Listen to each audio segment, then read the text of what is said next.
Happy Sunday and welcome to the JB Show live on the Fred Hampton Leftist Network. My name is James Fauntleroy and I'm here together with my brother James, also known as Compton Jay. We got to stick together. Yes, we do. Actually, you just let out the cat out of the bag. I don't know if a lot of people knew my actual name was James. I'm not sure. So there you go. Not that I was hiding it, but I'm just saying a lot of people, that's some information they just found out. I'm sorry. I just gave out your government name. But what's up, JB, man? It's finally able to make it on your show. So yeah, our schedules are just so different. But I think we found a sweet spot. I think Sunday for me at this time will be a sweet spot for future appearances, maybe. So yeah, thankfully. You know what? Right now, I'm enjoying the weather. I had waffles for breakfast. You made them, or you went out somewhere and got them? Man, I ain't made no waffles. I got egg.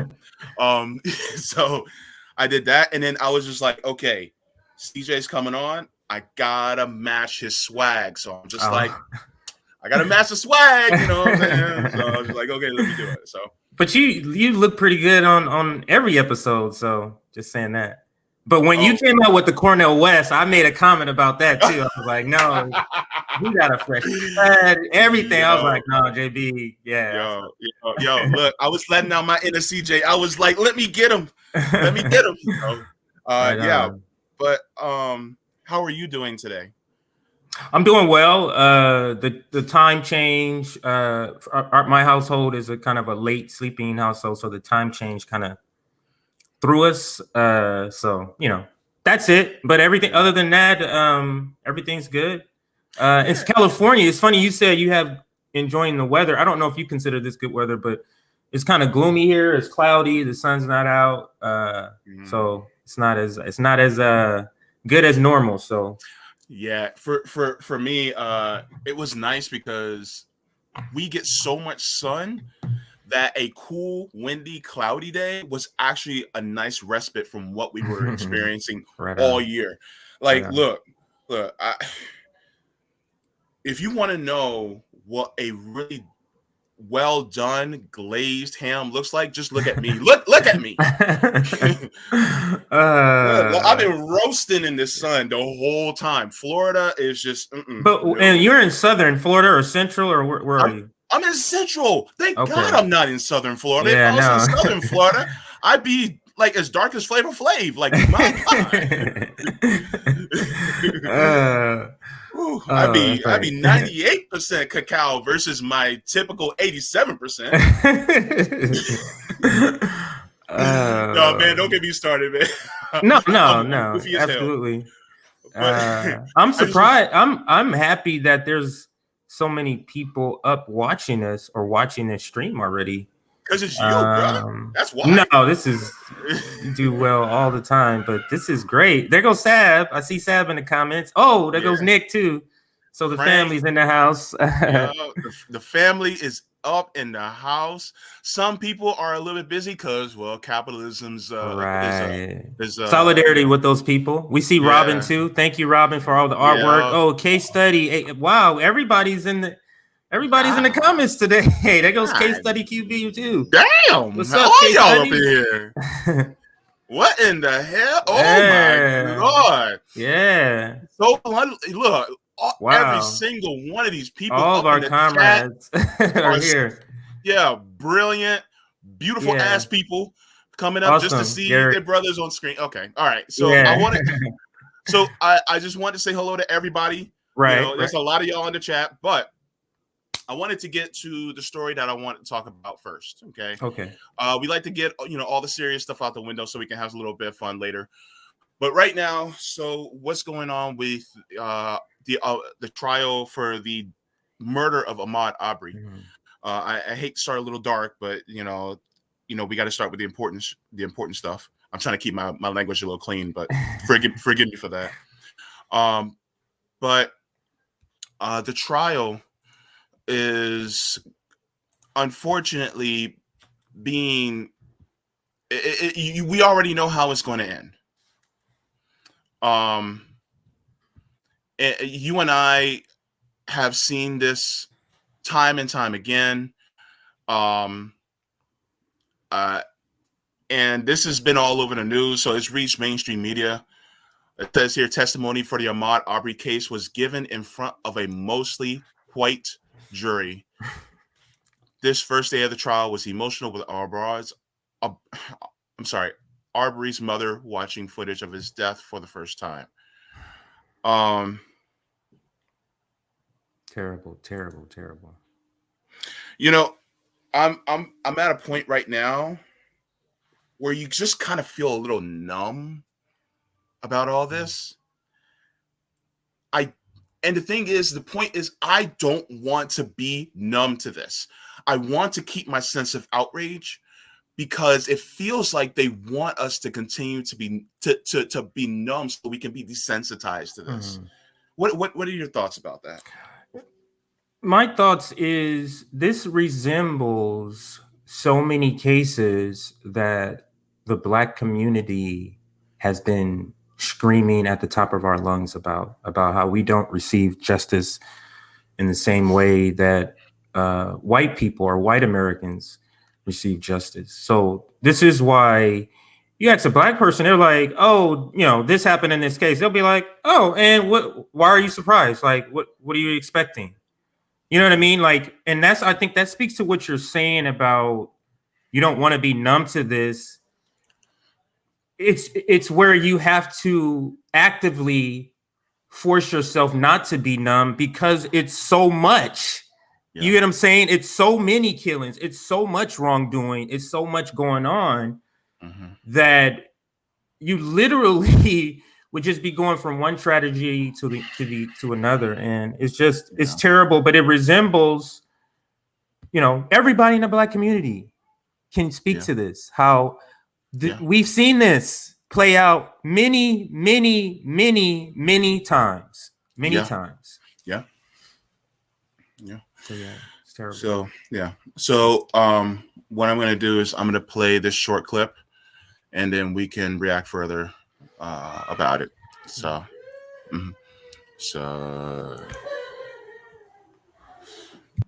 okay.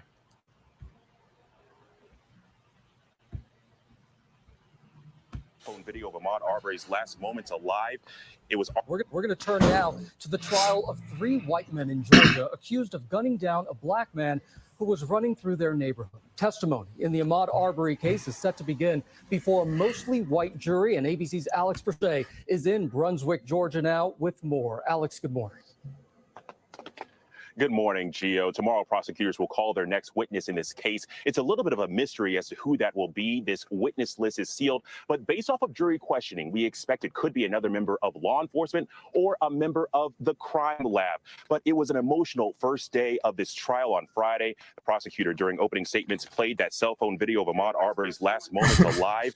It was Arbery's mother's first time seeing that footage in its entirety. She let out an audible cry, and feet from her, the mother of the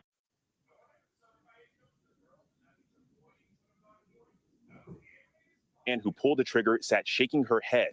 The prosecutors say defendants Gregory and Travis McMichael and William Roddy Bryan made a series of assumptions and driveway decisions leading to Arbery's death. The men facing murder and other charges have all pleaded not guilty. Attorneys for the McMichaels say the shooting was done in self-defense and was their only choice. Arbery was unarmed the day he was shot to death.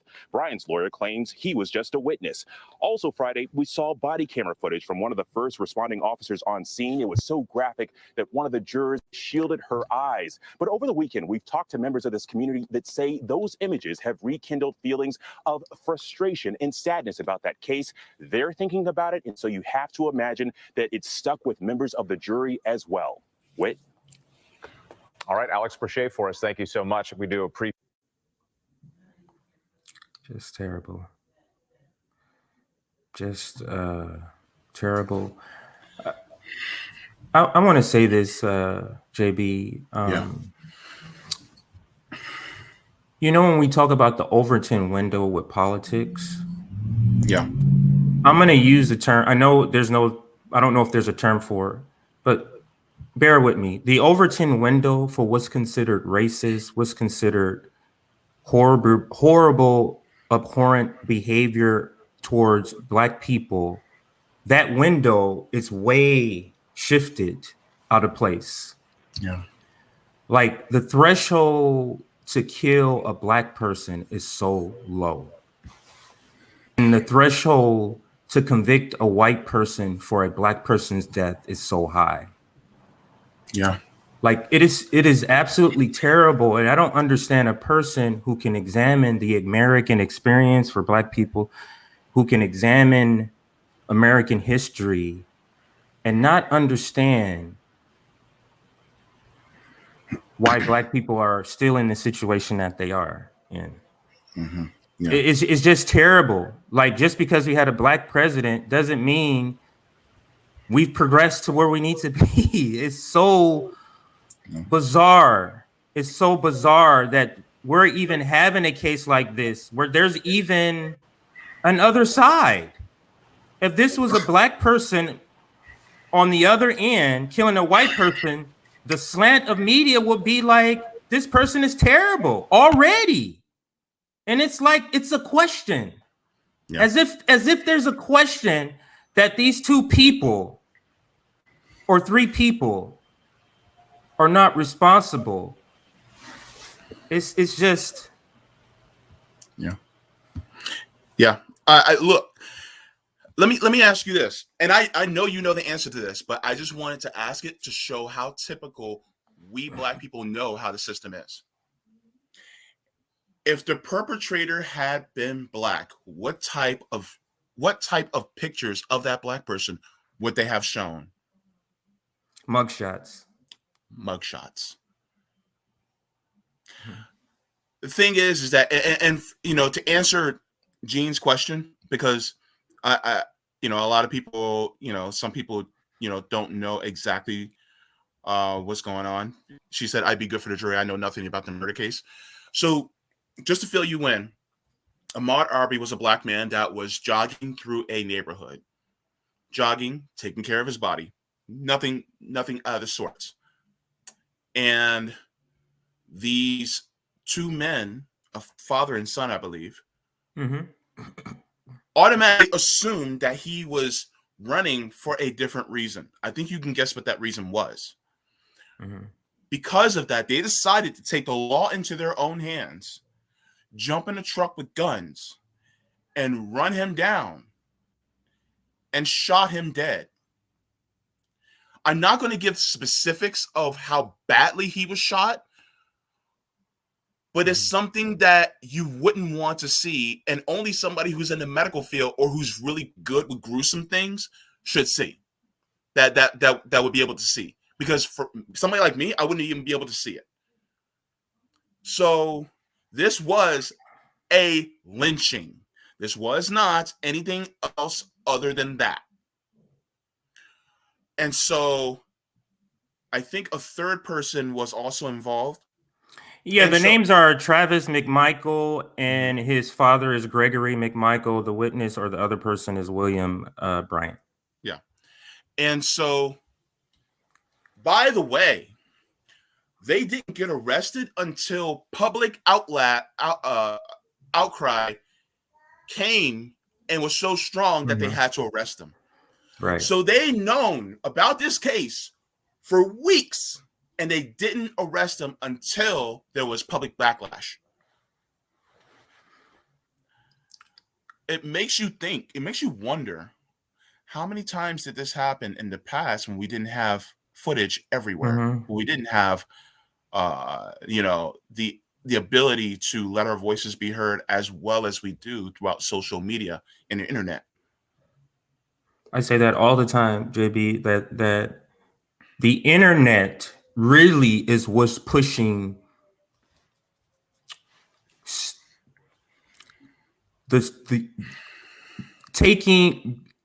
unveiling what has been happening to Black people for many decades. We have a device or a system or a tool that we now can share and say, see what we've been saying about police, the ridiculous stuff that goes on that you guys just thought that we're just making it up. They've been seeing. They've been seeing now. So it is very important to the movement for Black people, for Indigenous people, the invention of the internet.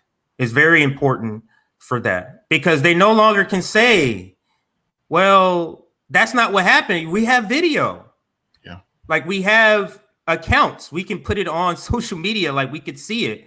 So so that's, I guess that's my comment on that. Yeah. TC St.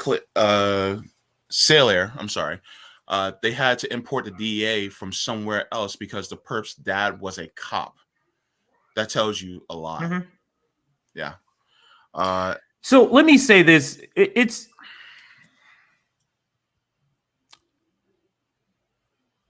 Black people in particular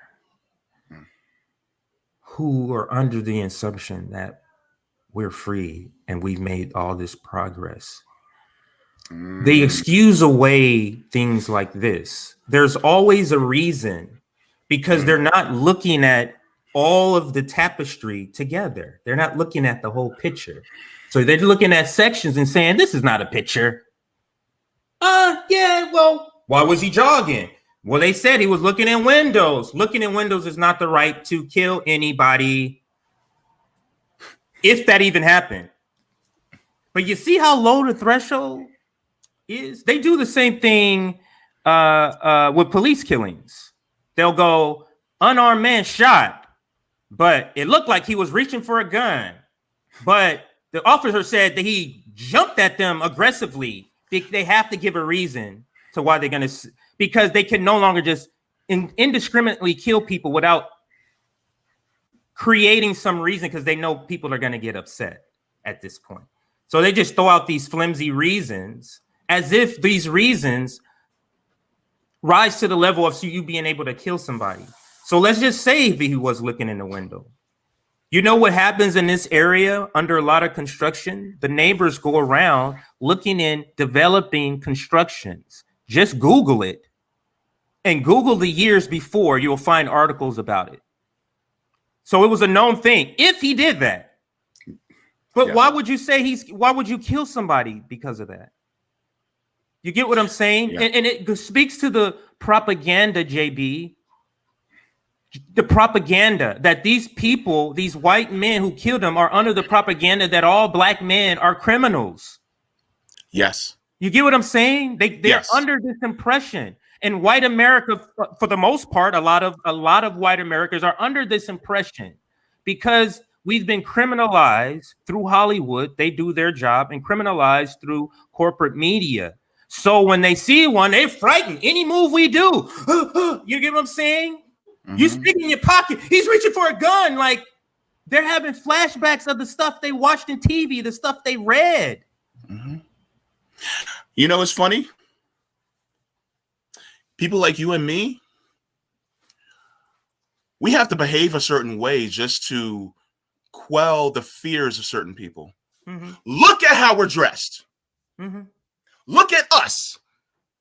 We're faded. We got on nice jackets. We're speaking properly. Now, are many of you, and I'm not talking to all people, especially people who are white. That's not not for everybody.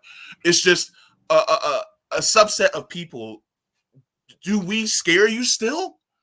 Are we still frightening? Yes, because a lot of you look at this and still presume we're fighting.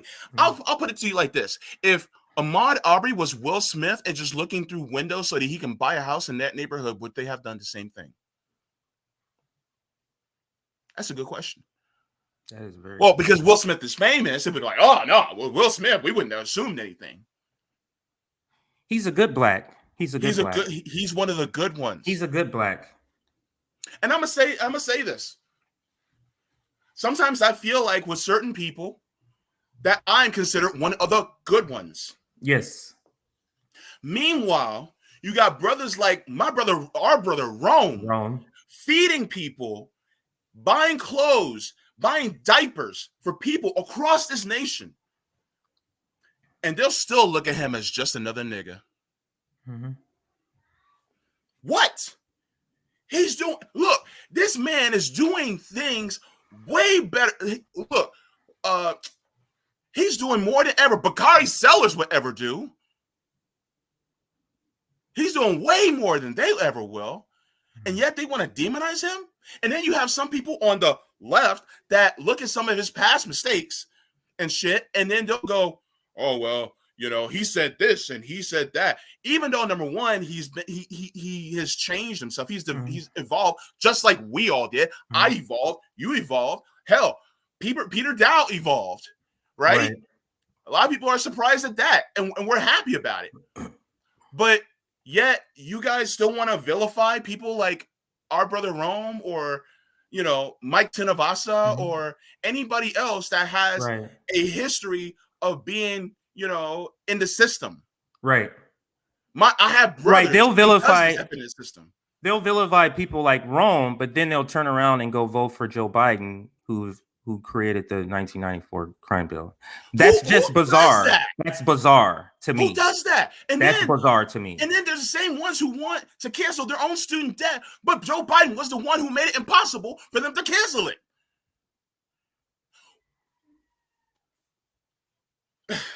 Okay, JB, calm down. Yeah, calm down, JB. It's like, that is what I call house slave type shit.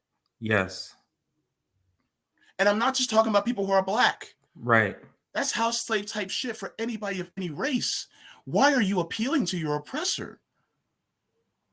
So that whole, and I'm bringing up the Ahmaud Arbery case in particular because then you'll also have certain people, like Candace Owens or whoever, that will try to make it more about, you know, the victim than the perpetrators.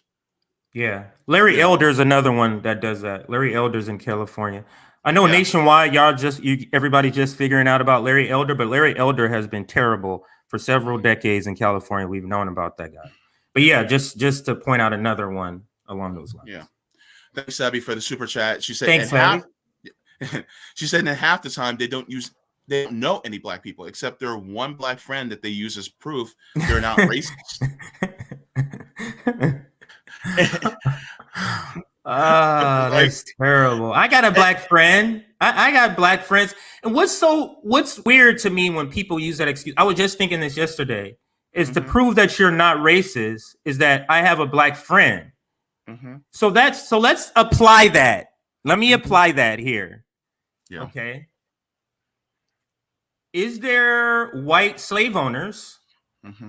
Do you think they're racist? Do you think they could be racist and have white slaves and also go and rape black African women? Do you think that's possible? Like the idea that you can't, the duality of being racist and having people of color that you know is absurd. Mammies? Have you ever heard of mammies before? The ones that were forced to be house slaves and take care of the babies of white people? Yeah.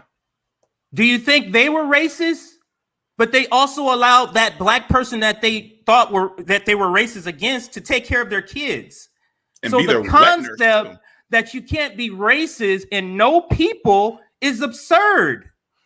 Or no people of color is absurd. I said this before, but I'll say it again. Racists can also be nice. Right. They can sound nice. They can behave in a very nice way. And then next thing you know, they're still treating you in a different way. We've been socialized to believe that this is the Overton window part I was telling you about racism. Yeah. Overton window racism. We've been conditioned, or white America have been conditioned to believe so much that what rises to the level of racism is sheets and burning crosses. That's racism. Everything else is a gray area. Keep in mind, the people who are establishing this ideology are the white oppressors. You get what I'm saying? Like the people who are establishing this idea that in order to be labeled racist, you have to be way over here This is why white people come and save other white people. It happened to me online with Jen. Come save other white people when they start to be called racist. Oh, she's not racist. I know. That's like telling a woman who's been raped, he can't be a rapist because he didn't rape me. Mm-hmm. It's absurd. Yeah. Yeah. I know I'm going off on a tangent. I go off on a lot of tangents there, JB. Tangents can be good because tangents can reveal a lot of truth. Right. So exactly. I'm not going to fault you for that at all, brother. But one of my things is, and people need to recognize this, and to the allies that are anti-racist, I'm not talking to you. I'm not talking to you guys at all. But to other white people that aren't actively anti-racist, let me ask you this.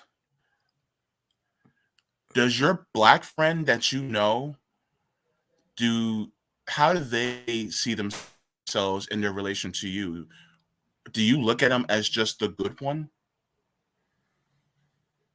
Are you friends with them because they're not like all other black people? They're not like the ones you see on TV, the bad ones, the criminals. Are they not like them? This is a rhetorical question for you to ask yourself. And I even want you to go ask your black friend. Ask them that. Ask them, how do they feel when they see police? And it doesn't have to be hatred towards police, but do they feel a certain sense of fear more than when they're, especially if they're alone versus with a white friend? Ask these questions. Ask them, how do they feel? Do they feel seen? Do they feel heard?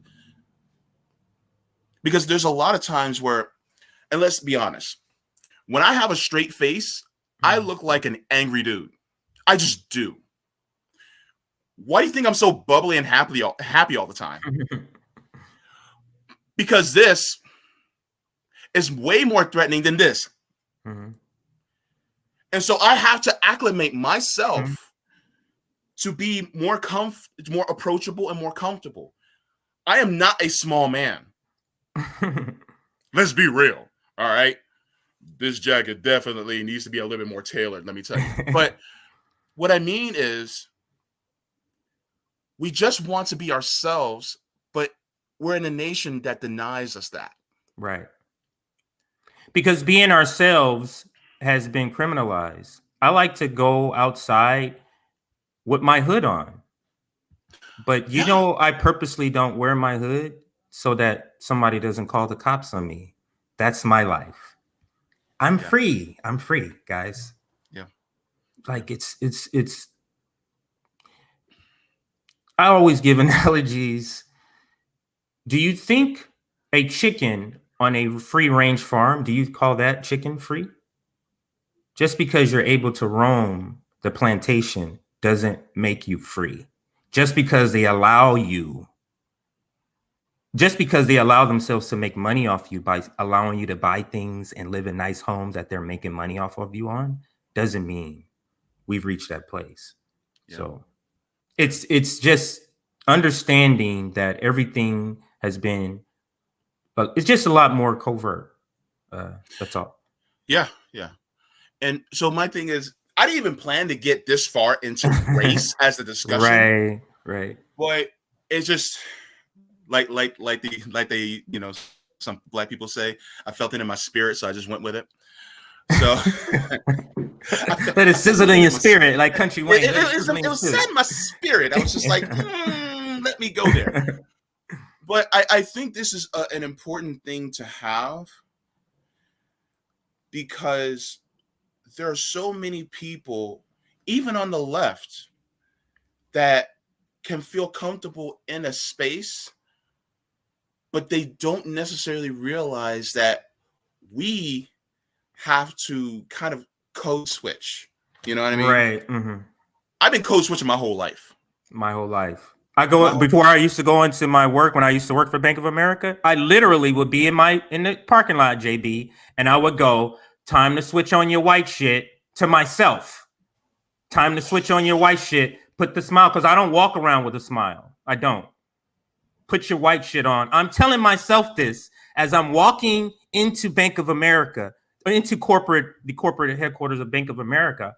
I'm walking into there telling myself, put my white shit on every day. Yeah. And here's the funny part about some of us that code switch. Sometimes we have to switch and then we have to put our black shit on too. Yep. Because some of us were not black enough for some black people. Mm-hmm. Let's be real. Let's throw this shit on the ground. Right. This is FHL. Right. Okay. We're bringing out the real, because sometimes we also get some black people that'll look at us and go, why you talk that way? You talk all intelligent and shit. What's the matter with you? You know, why you you and I just had this conversation. Yes. How we both were given that sort of label of white boy growing up, because where you grew up, you spoke properly, and where I grew up, my parents didn't allow us to speak anything but proper. So that's why I spoke like this, and I still was from Compton, and it was always Savvy too. And savvy too. Yep. And the thing is that there's always this dichotomy, and I think part of it has to deal with we're always put in a divide, whether it's working class, whether it's race, whether it's colorism. We can get on that shit too, because I have been looked at as unattractive my entire life for being this beautifully chocolatey brown. So let me be real. There is divides everywhere. Right. And a lot of times it starts off with capitalism. And people don't want to talk about it. But look, who are the most famous people that are black? They all light skinned. Who are this beauty standards are directed at us? Eurocentric beauty standards. What about the way we speak? People talk down about, Ave, African American vernacular English, right? They talk down on it and then they capitalize off that shit like bling bling.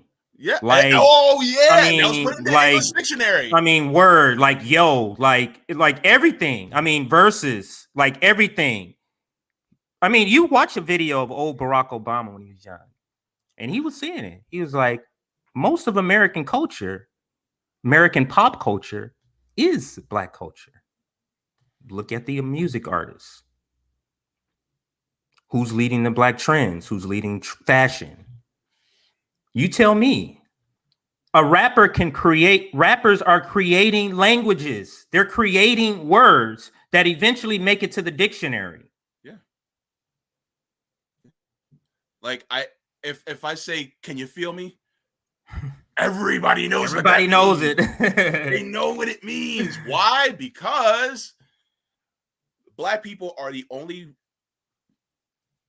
black people in the United States are the only people that I know of that actually had to create a culture out of nothing. Right. Think about it. The music that we came up with, the food that we came up with, the lingo that we use. Okay, I'm going to give you a test. You're going to bust out laughing. I can give you a face and you know exactly what I mean. Come on, man. You know exactly what I meant by saying that. And the thing is that that's how we are. Right. Because sometimes we've had to make that face in silence, because if we had said what we want to say out loud, then we would have been ostracized by people who are white and either covert or overt racist. Just think about that, JB. You're brought here in shackles. Yeah. You are told, you've seen people get thrown off into the ocean for speaking in your native language. So they're saying, don't speak it. You can't speak any other language. What do you have to start doing? Creating. Yeah. This is how the word, a lot of people may not know, this is how the word bad means good. They started off because it was like slave owner. That's a bad guy. But to the slaves, the person sticking up, the person fighting the slave owner was good. So every time you said bad, that's good. Yep. Now we say bad and they said she's bad. Oh, yeah. And she's good. Yeah. I'm just She's saying a bad it was. We're creative people and creative out of a need of necessity, out of oppression. It's just so much. This conversation, JB, has evolved into so much more than we planned to be. but let me ask you this. We always talk about like people who are very artistic and very comedic, right? Mm-hmm. And typically people who are very artistic and very comedic always tend to be ones who put out some of the best art, some of the most compelling pieces of art, mm-hmm. some of the funniest punchlines, right? Is that partly because Black people have been oppressed for so long that we have learned the art of turning that pain into mm-hmm. art? Is that one of the reasons why we are considered to be like, think of the top 5 comedians. I was just about to go there. I was just about to go to top comedians. Are Black. If you talk the top 5 comedians, 4 of them are Black. The only other one that isn't Black is George Carlin. Anybody else, you're gonna be like, oh yeah, that guy's the funniest. No, but literally, if you say, hey, name the top 5 comedians all time, I would say at least 3 of them. At least 3 would be. Pryor would be on there, and people are calling Dave Chappelle the greatest right now. That's what people are saying. But that's Pryor would absolutely. But that's what I'm saying. That's why I'm saying that's what they're saying. Yeah. I still consider Pryor to probably be the greatest. I still consider him to be the greatest. But what I'm saying is, it's not a coincidence that there's a lot more. I'm not going to say more. There seems to be Black people seem to do well at comedy. And it is said that comedy comes from pain, and that could be connected to our continuous oppression, living in continuous state of oppression in America, because you have to laugh. You have to in that sort of state. You have to laugh. And also in America, Black pain, I've said this on other episodes, Black pain is told through the lens of comedy. You're talking about Good Times. You're talking about Sanford and Son. It's through the lens of comedy that we're talking about oppression, right? So you're laughing about not paying your bills, Sanford and Son. If you watch, these are old Black shows for those that don't know, but these old Black shows were top shows. Yes. You're talking about ratings. At the time, Sanford and Son was number 1. Yeah. At the time, you're talking about Good Times was number 1 on the face of the TV guide, on the face of people, on the face of these magazines, because they were groundbreaking shows giving white audiences a peek into Black oppression. But they had to be told through the lens of comedy, because white people don't necessarily want to see what's really happening to Black people. They don't necessarily want to see that. They want to see us laughing about not paying our rent.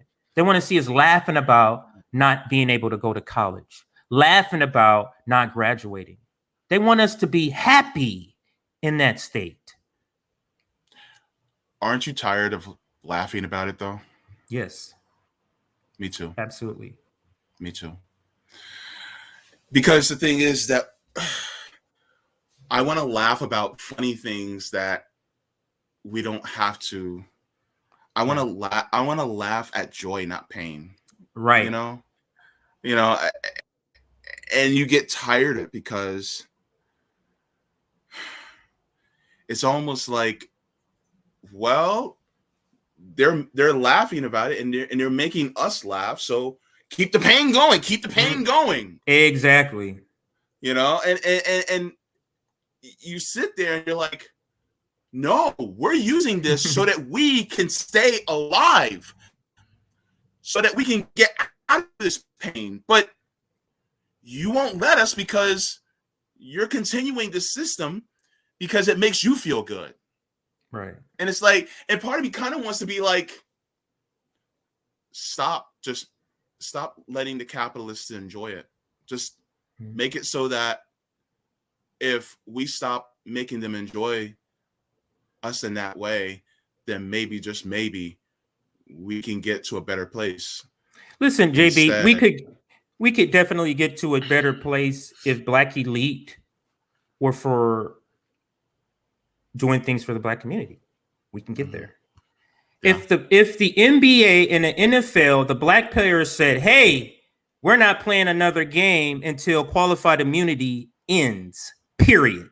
Do you know how quickly that would go away? Do you understand how quickly that would go away when people stop making millions of dollars? But the Black elite straddle the line of, do I want to fuck up my money, but I want to fight for my fucking community? That's the line they straddle.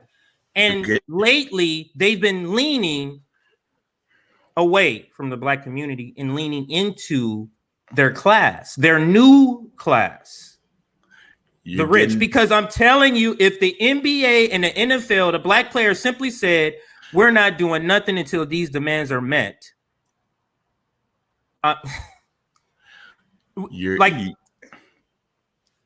This is why they got to keep paying them. This is why they got to keep co-oping them and paying them to make sure they don't coalesce. CJ, like the Muhammad Ali's, like the Jim Browns. CJ, drop your mic because you just said the damn thing. Drop the mic. That was a drop the mic moment, bro. Because here's the thing. They're doing with the NBA players the same way they did with Obama. Make capitalism more appealing to Black people, even though the rest of us continue to suffer. Right. In fact, who did they use to stop a potential strike from happening? Obama. Mr. They were like, "Oh, himself." Yup. And then they were like, "Oh, well, we're gonna strike." And next thing you know, it's like Obama was like, look, you're not gonna do that. Because that would have really brought change. That would have really brought some change. And the capitalist white class, the capitalist white male supremacy class knew that, and they sent the best Black person down there to squash that. Mm-hmm. Send Blackie down there. Send the best Black guy we got down there to stop that down there. Because that would have actually created change. Because when the owner's saying, "Hey, we're losing money, government. Y'all need to do something here. So these Black players will get back on the field and make us some money." That's what would have happened. Mm-hmm. But the Black elite, the Black bourgeois, refuses to put their money on the line for the progress of the whole Black community. Yeah. And some of those Black billionaires get a whiff of that money, and then they're like, "Oh, I guess I'm down with oppression too." Hello, Rihanna. How you doing? Hello, Jay-Z. How you doing? They get a whiff of that they're like, "Oh well, I can be all right. I don't need them. I'm gonna donate money." Then they start to do what their oppressors used. Donating money, it doesn't wash away your sins, sir. Yeah. Donating money to charity to wash away their sins, to get a tax write-off. Yeah. To me, is it charity if you can write it off as a taxes? It almost makes it not charity to me. It's not. It makes it not charity if you can write it off. It's not, because guess what? They never wanted to give it away in the first place. They just wanted to make you think that they gave it away. Right. That's the problem. And then a lot of them will talk about all the things that they did, and yet the hood is still the hood. Tyler Perry, let's talk, bro. I know you got a studio out there in Atlanta, but are you paying your employees a living wage? I'm sorry, not a living wage, a thriving wage. You're a literal billionaire. Byron Allen, what's up? What are you doing, brother? You're also a billionaire. Mm-hmm. My thing is that why aren't you helping dismantle the system that puts all of us under the boot? Why are you trying to wear the boot? See, and the thing why is aren't that Black billionaires coming together to do anything for the Black community? Why aren't Black billionaires coming together to do anything for the Black community? How about 5 black billionaires give $100 million. That's $500 million. You know what that could do for the black community?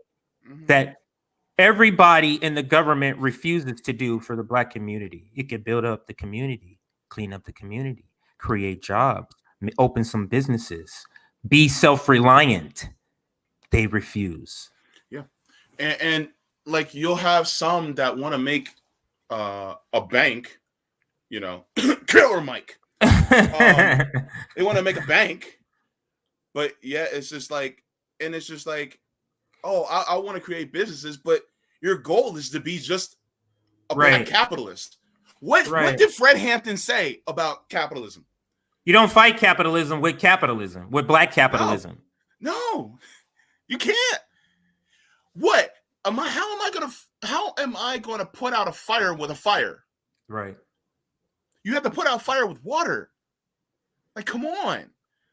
And so, you know, when it comes to, you know, the black, I don't even like to say elite.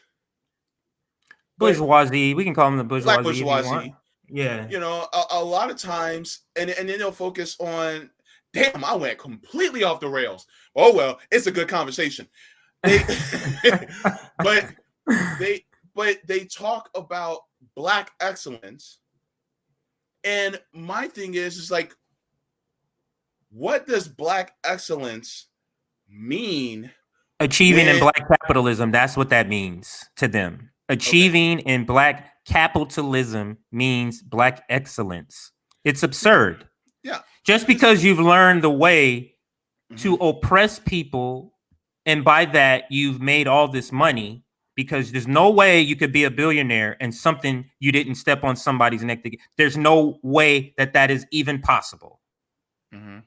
So you've learned the ways of your oppressor and now have begun to oppress your own people, or at least not help in getting more black people out of that oppression now that you're good. Black bourgeoisie seem to believe that as long as they've made it, it's proof that black people have made it. It's a selfish way, self-centered way of looking at black liberation, that I made it, guys. Now let me go, you know, do some commercials for Capital One.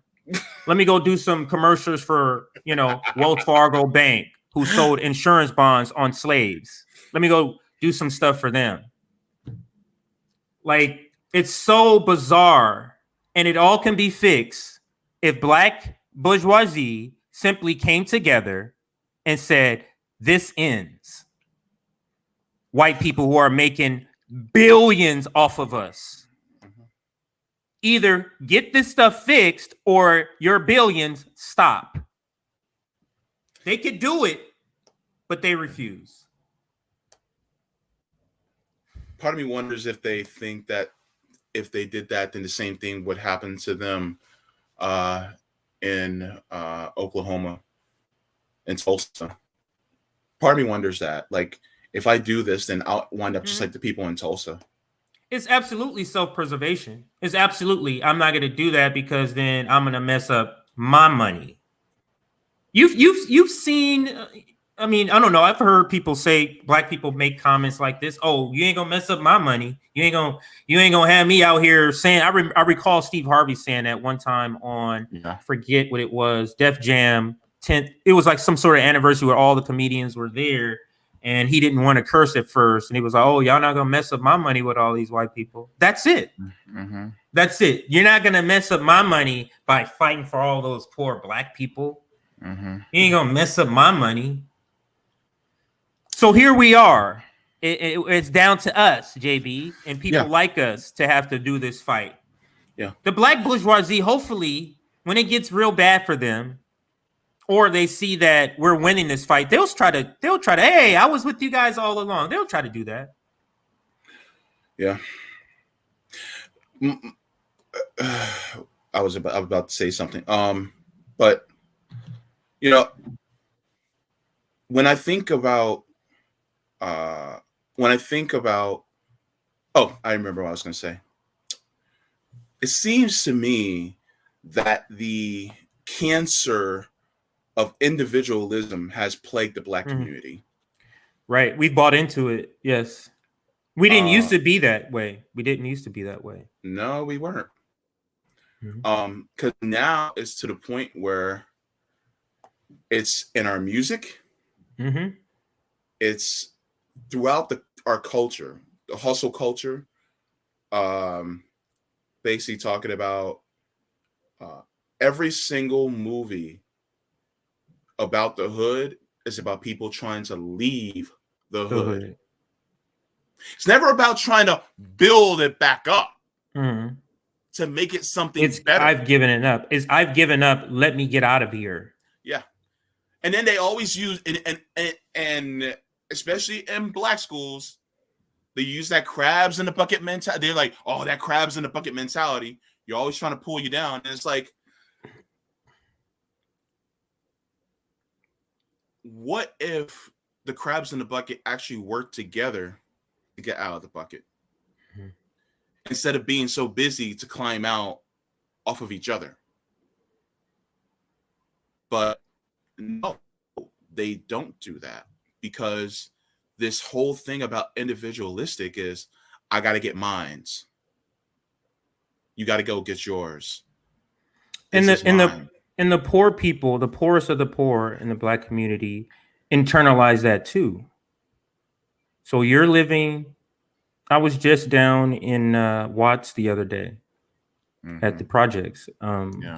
And so you're living here. How are you supposed to internalize that when the music and the rappers you like are saying, I'm allergic to broke? I don't know no poor people. Coming up and regurgitating the same things they heard when they were poor, and now they're not. And now they're inflicting the same trauma. So you have that. I'm allergic to broke. You're living in Watts in the project. How do you internalize that? Your dad has been sent to jail because of the crime bill. 3 strikes in California. So he's gone. Yeah. You got a couple of cousins that have been killed.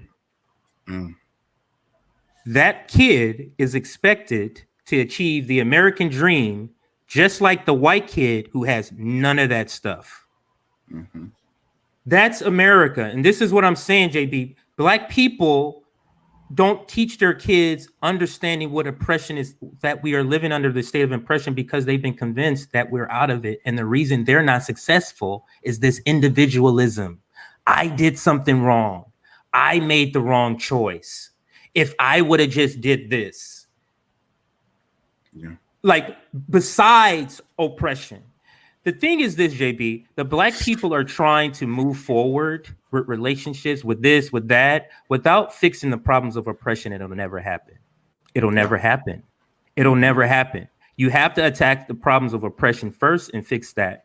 And the problem with that, we have people in the black bourgeoisie who are in bed with the same people who are inflicting the oppression on us.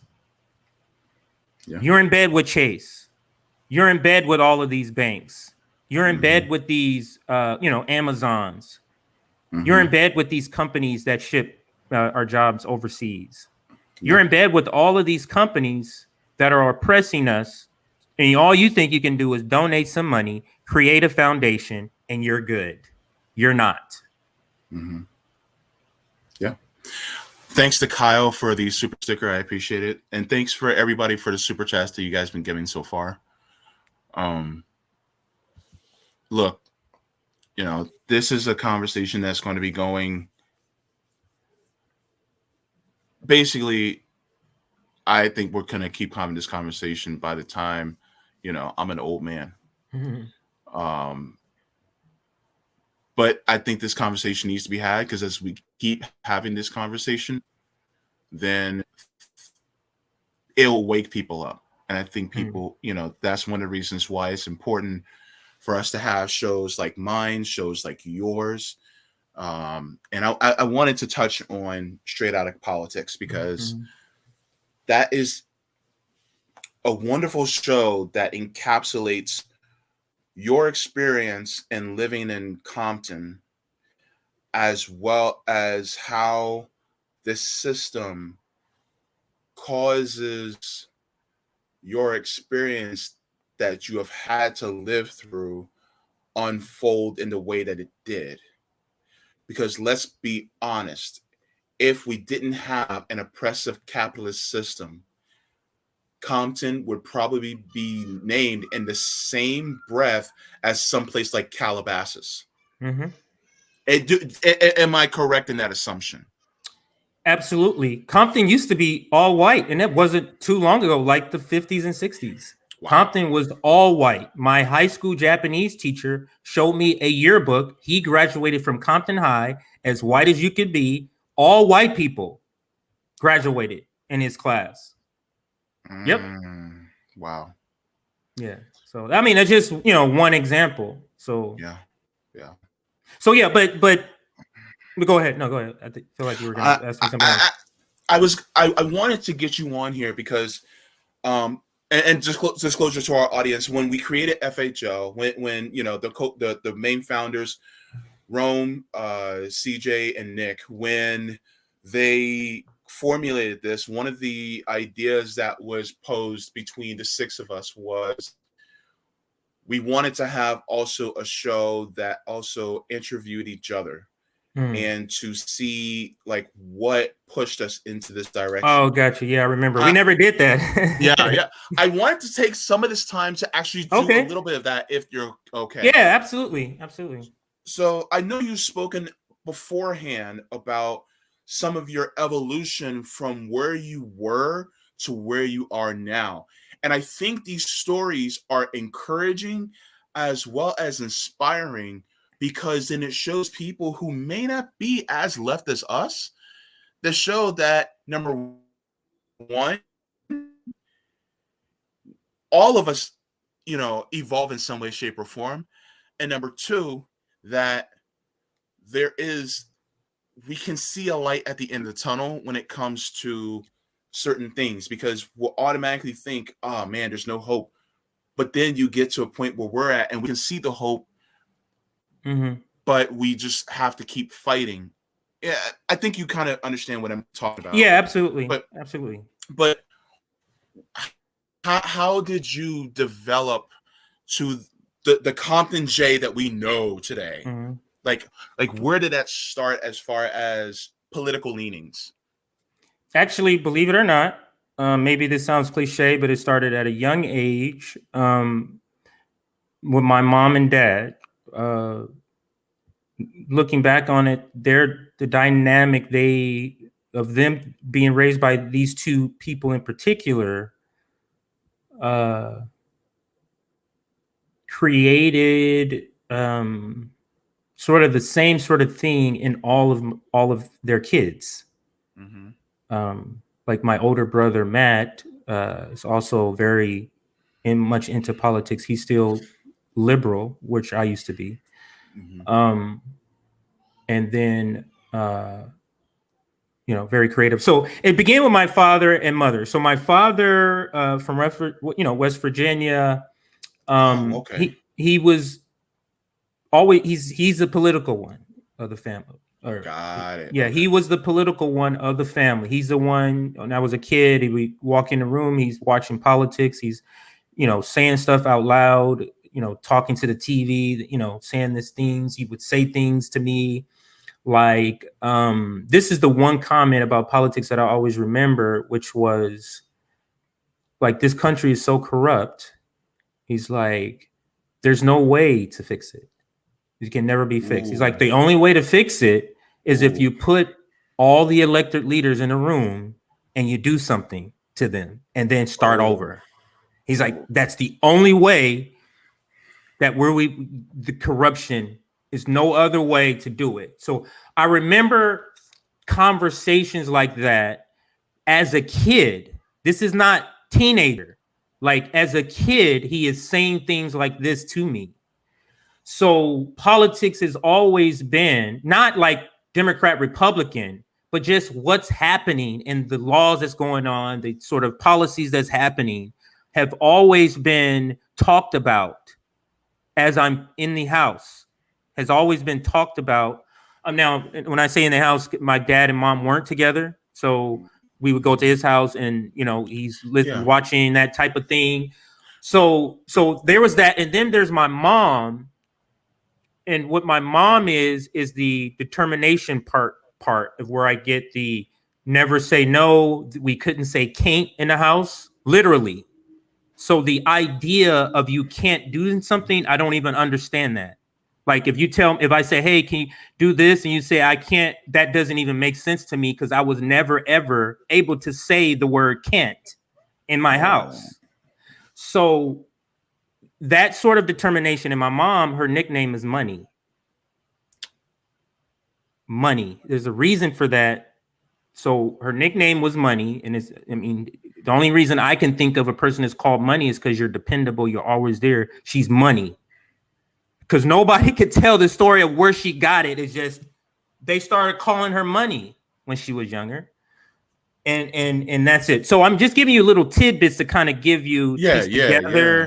So that's the story of my mom. That's the sort of tidbit about my dad. My dad is was a Korean War vet.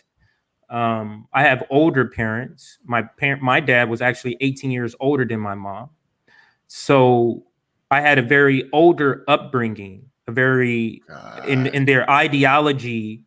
You know what I'm saying? He was a lot older, but he was what we would call leftist. It wasn't, that word didn't exist then, but he was a leftist. Absolutely. He was against war, even though he was a decorated Korean War vet, seeing what happened. Got it. And now recently, JB learned that what he did in the military is he was the one that took care of the people that came back injured. And now I understand why he was an alcoholic.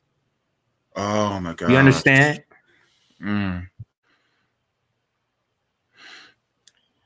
Yeah. I get it now. I get it. So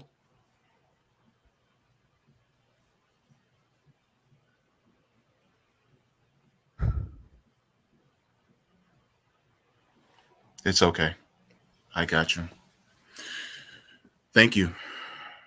Thank you for sharing. I got it. So they both meet in California. So my dad's from West Virginia. My mom is from Louisiana. Then the family moved to Texas. So they met here. And then, that's their love story. But anyway, so from there, I'll fast forward to my personal politics of how I got into it. Always watched the news, even in high school. I was a person that watched and was curious to find out what was going on in the world. And then I began to get into politics heavily, probably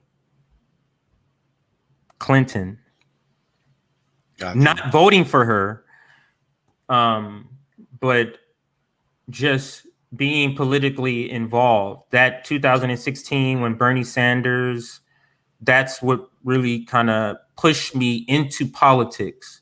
When Bernie Sanders came about and he was saying the things that everybody already thought, and finally a politician is saying these things. So I gravitated to Bernie, supported Bernie 2016, found out about all that stuff that happened to him. And of course I didn't vote for Hillary Clinton. And I was happy that she lost. I'm still happy that she lost. But that sort of made me an enemy of the Democratic Party from that point on. But I had always been an independent. So I was never registered as a Democrat, but I was always voting democratically. And then Barack Obama came along. And this is the height of my liberalism. I had his buttons. I had his shirts. I have pictures. I'll show those pictures. When we finally meet in person, JB, I'm going to show you those pictures because they're physical. They're physical pictures. Yeah. So pictures of, me in Obama's shirt with buttons, taking my kids. Let's go vote for the first black president. We're like the Blackish family. Like we're similar to that, but not rich like that.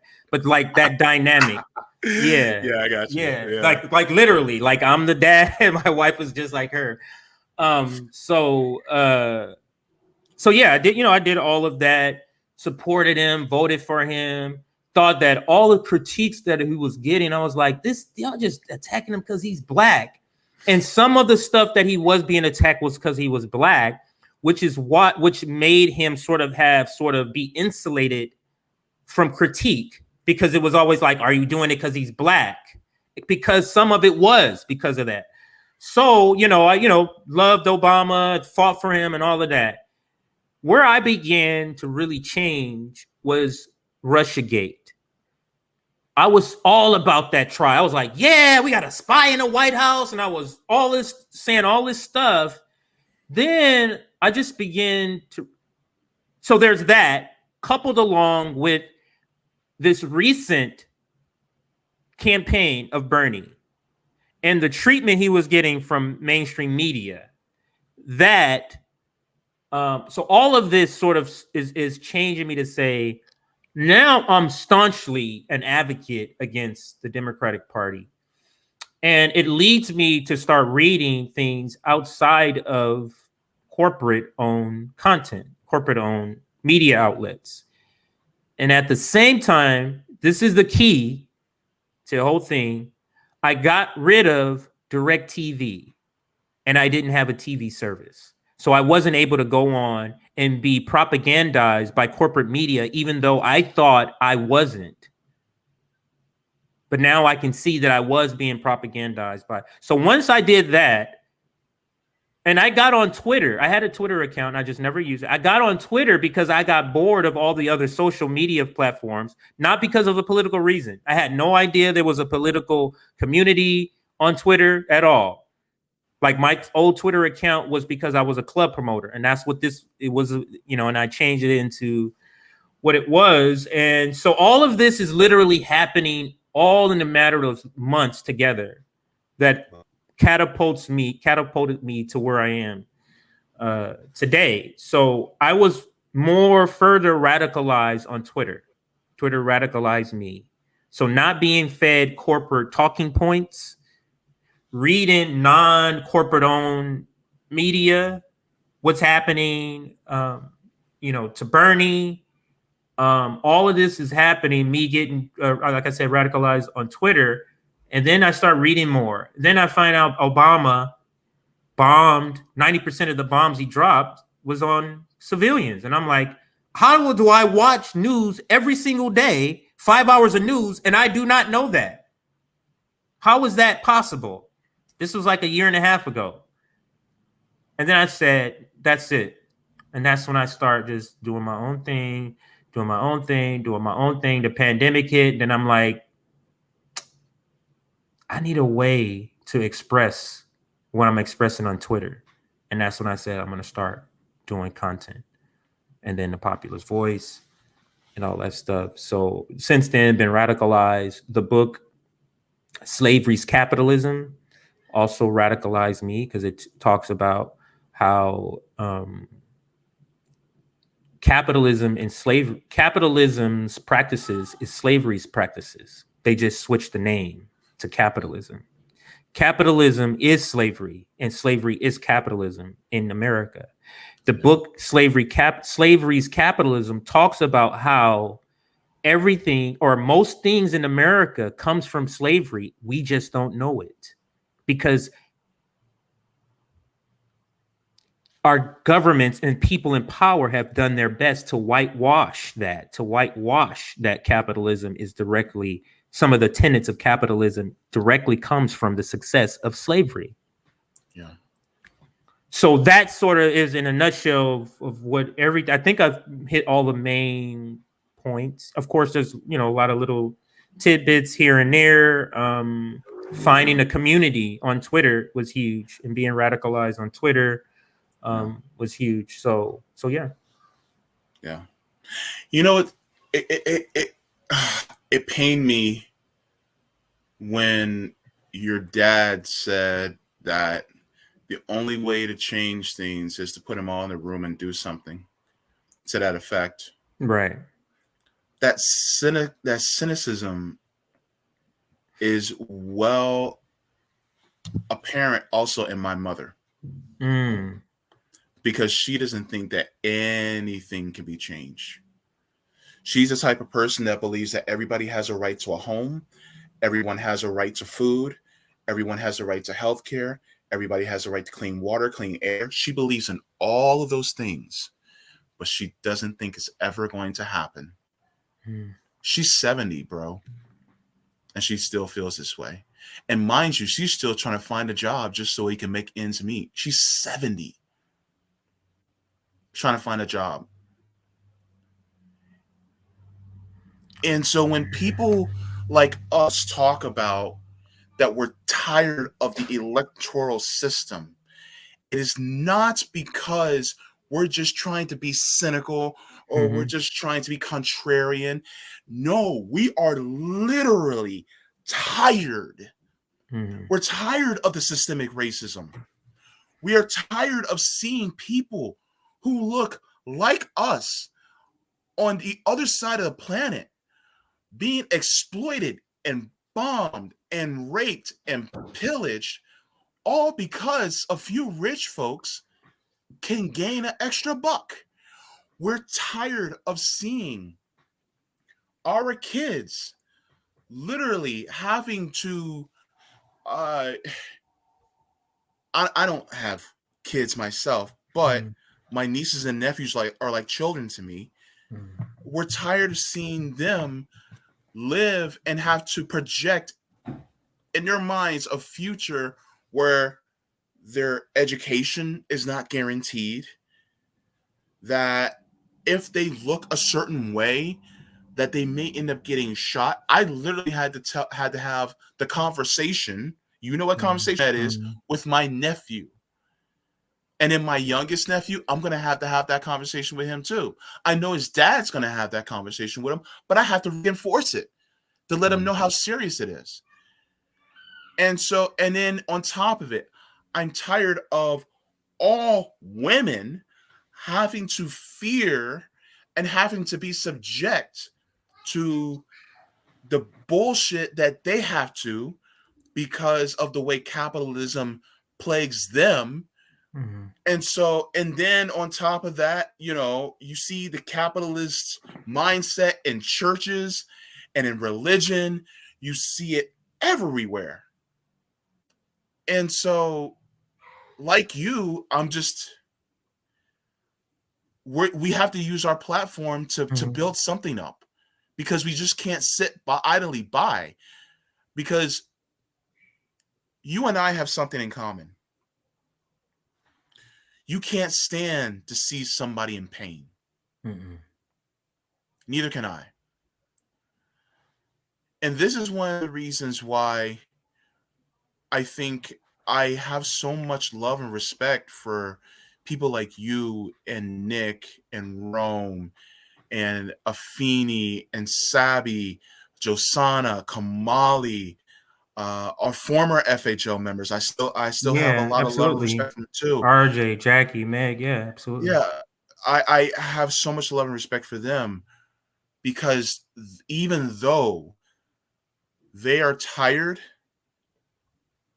they use that strength from that fatigue to push for something better. I love you guys. And you all have done so much for the left. Even though we're online right now, we're pushing to break out to make things better. Trying to keep it together. We all have those moments. For me, I'm going off on a tangent. This is a personal, just to explain. Yeah. I have a physical reaction to seeing people in pain. I can't. Yeah. And it's tied to, you know, trauma that I've gone through, and I'm, you know, working on that. So we have to, because in several episodes I had to stop, because just trying to keep it together. And sometimes it's triggers that aren't apparent. I remember one episode, I think it was recent too, I just had to stop because it was just flashes of something. But anyway, like yesterday or 2 days ago, I wanted to stop. I saw, you ever in California, when people die unexpectedly, their family go out, they make signs, and they're standing in the street asking for money, raising money for funerals. And yeah, I'm not going to be able to tell that story. It's okay. Yeah. It's okay. It's okay. We know what you're feeling. And so here's the thing. You know how when, and I'm speaking to our audience, you know how every single time I put out a tweet, and a lot of times I'll put hashtag capitalism kills. I put that there because it's the truth. It is a reality. FHO was created out of love.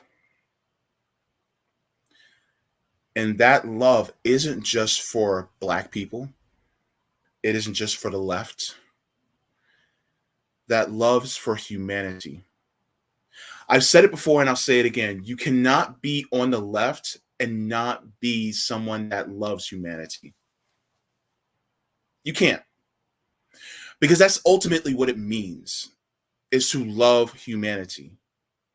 And you cannot love humanity if you're willing to let someone die because they're hungry, they're sick, they're houseless, or you want to make a buck in selling bombs, or because you want to move or make resources cheaper for your corporation. No, you cannot be a person that loves humanity and emulates this type of sociopathic nature that exists in our society. And you cannot make excuses for a system that allows sociopaths to run shit, because that's exactly what capitalism is. It allows and it makes room and it creates space for people to do exploitation on a massive scale. And this is one of the reasons why I wanted to bring up your show, because you talk about these things in such a really great and eloquent way. And that it means that you're trying to push a culture of compassion despite the shit that you've been through. That's strong as fuck, bro. That is strong. And I give me your flowers now. You know? Absolutely. And so I think this is one of the reasons why people appreciate you so much. And people appreciate people like, you know, Sabi and Rome and Afeni and Nick and Josiah and Kamali. We appreciate that because some of us just don't have the strength to do this on a regular basis because it's just stressful. Yeah. I guess this is kind of, you know, my brotherly love letter to you, you know. But you know, it's just we have to push forward, and this is why I say to anybody that's watching, if you have it within you, get your ass in this space and speak the truth. Right. Get on a podcast, make a Substack, start writing articles, get in front of a camera and start speaking truth. We will have you on and we will talk about it so we can cast a wider net, because this system is literally killing us. To my white comrades, to my white allies, continue to also keep speaking out, because your voice matters as well. Because Absolutely. you don't know how much appreciation we have for you also fighting alongside of us. It wasn't just Black people that were marching with Not MLK. It was white people out there too. it was white people out there that were also helping us, fight against Jim Crow because they saw the injustice. So this is one of the reasons why I am so appreciative of all the people, especially all of you in the comments right now, not just here, but also on Twitch, Rockfin, on Twitter, because you have compassion and empathy. And I've always said this, if the people in the world have more compassion and empathy, we can make the world a better place. And that's what you're actively doing. That's what I love about it. Right. And I think people should understand you can evolve. Like if you feel like you're in a place that you could do better, you can evolve. We all have evolved, and being a leftist really, JB, has made me a better person. Like, yeah, me too. Just thinking of my liberal mindset, would go to a store if I'm not getting service exactly how, hurry up, like I was just that guy, and it's just I'm no longer that person because I understand that the working class is doing their best, and it's the owners that's not providing adequate pay so that enough people will come out here and work and provide service. Yeah, you get what I'm saying? So there's growing. So people, we don't even need to go down that route. But let me see who's in the comments here. It's a lot of great comments here. Steve, thank you so much, Steve. I appreciate it. And I also wanted to touch on actually, you know what? Good idea. We can go into the comments and because they're basically what helps us grow, which is I really appreciate. Cloud 99. I'm not sure if I've ever seen you around here, but I hope this is a good introduction to FHL. Yeah. I don't remember seeing the C99 either, so maybe they're new. Yeah. Welcome if you are. If you're new, then welcome. Look, we got cookies. We got either regular or wheat cookies, whichever you want. Come on and bring it.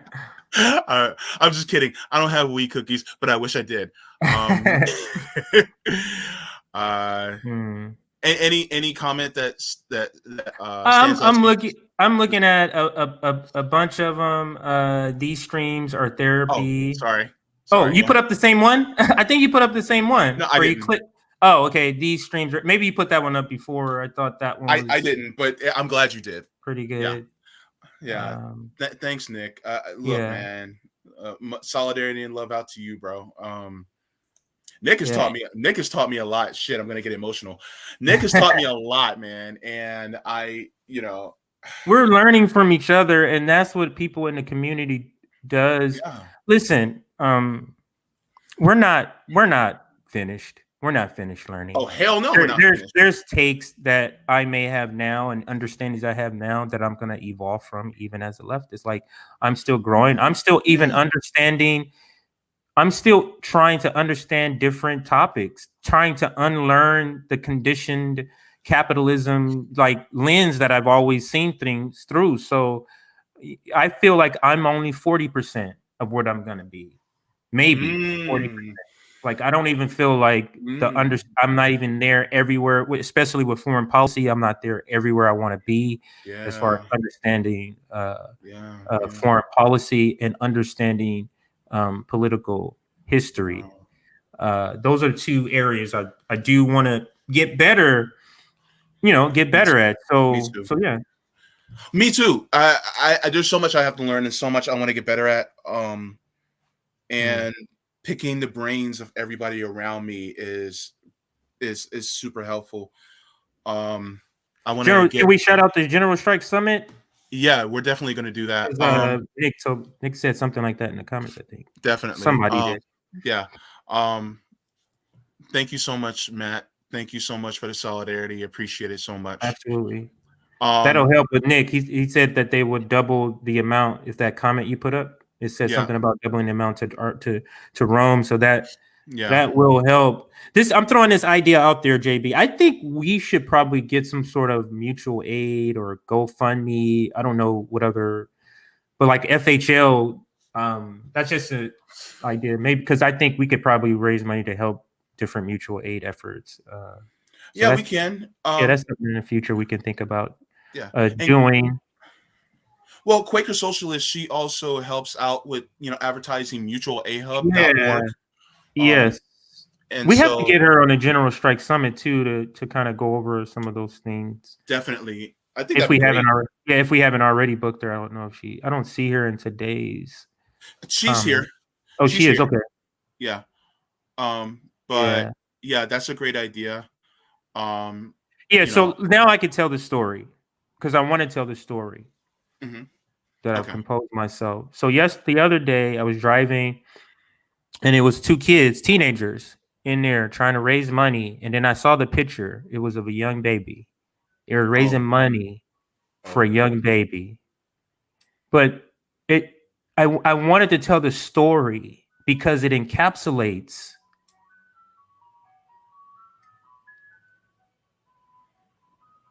the complete ruthlessness of capitalism, of oppression, that you have people in the streets raising coins and dollars to trying to give their loved one a proper burial because they're of all sort of dynamics that's going on, which brought them to that place.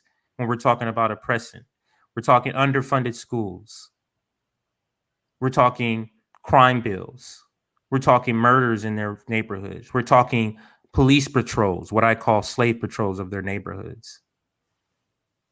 And then they have to go out. These are teenagers.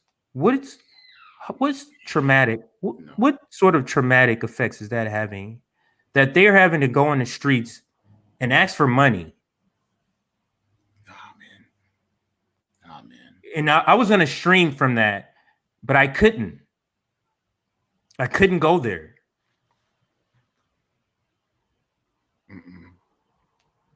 No. It's terrible. Terrible. You see that. I was near my mom's house and she lives right on the border of Compton in Long Beach and you see that in that area all the time where people are raising monies for somebody that unexpectedly died. And they're just trying to raise money. The same thing happened with my cousin. Now, the family, we didn't have to go on the streets, but the family across the nation had to come together in a GoFundMe and put that together to raise money just so he can get a proper burial.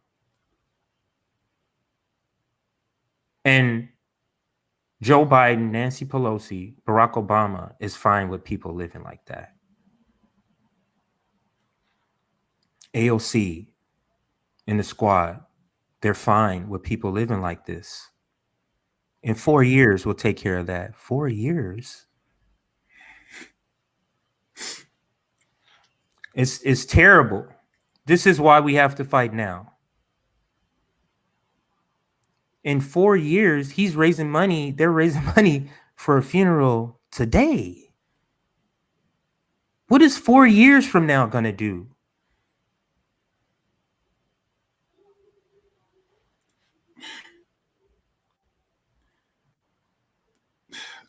We have to make the sense of urgency apparent for them.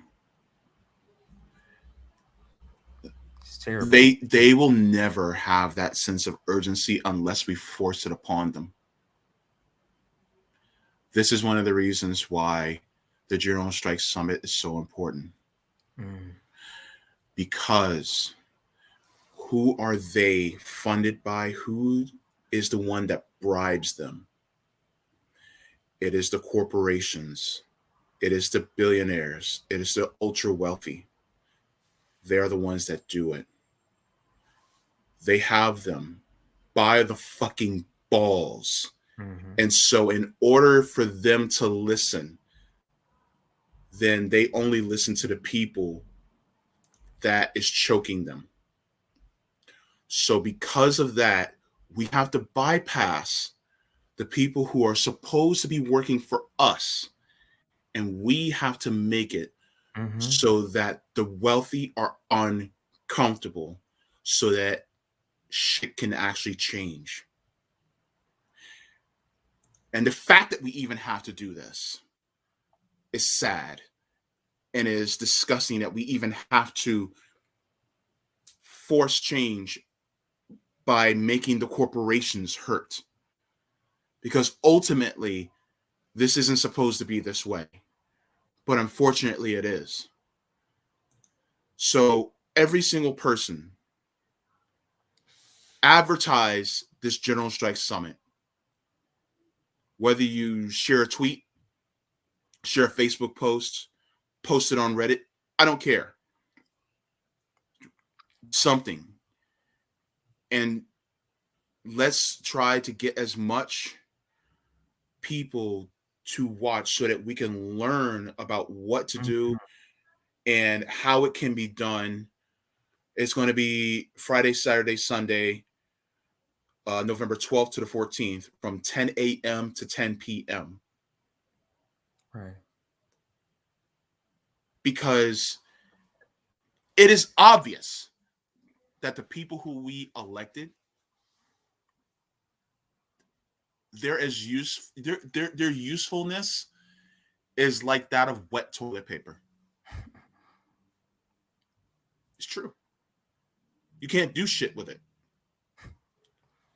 So you can't.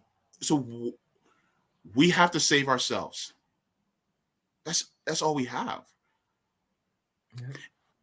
I don't want to look in my nieces and nephews' eyes as an old man and go, "You didn't say anything. You didn't do anything." I can't do that. Here's my motto.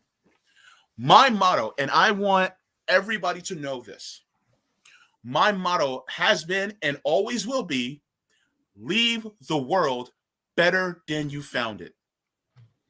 I intend to do that. And I hope that you all intend to do that as well. And from what I've been seeing from all of you, you're doing the damn thing. But we gotta do something. I know that I won't get all the things that I would like to have in my lifetime, but I damn sure will make sure that my nieces and nephews and their children will have it. Because we can't just keep letting this happen.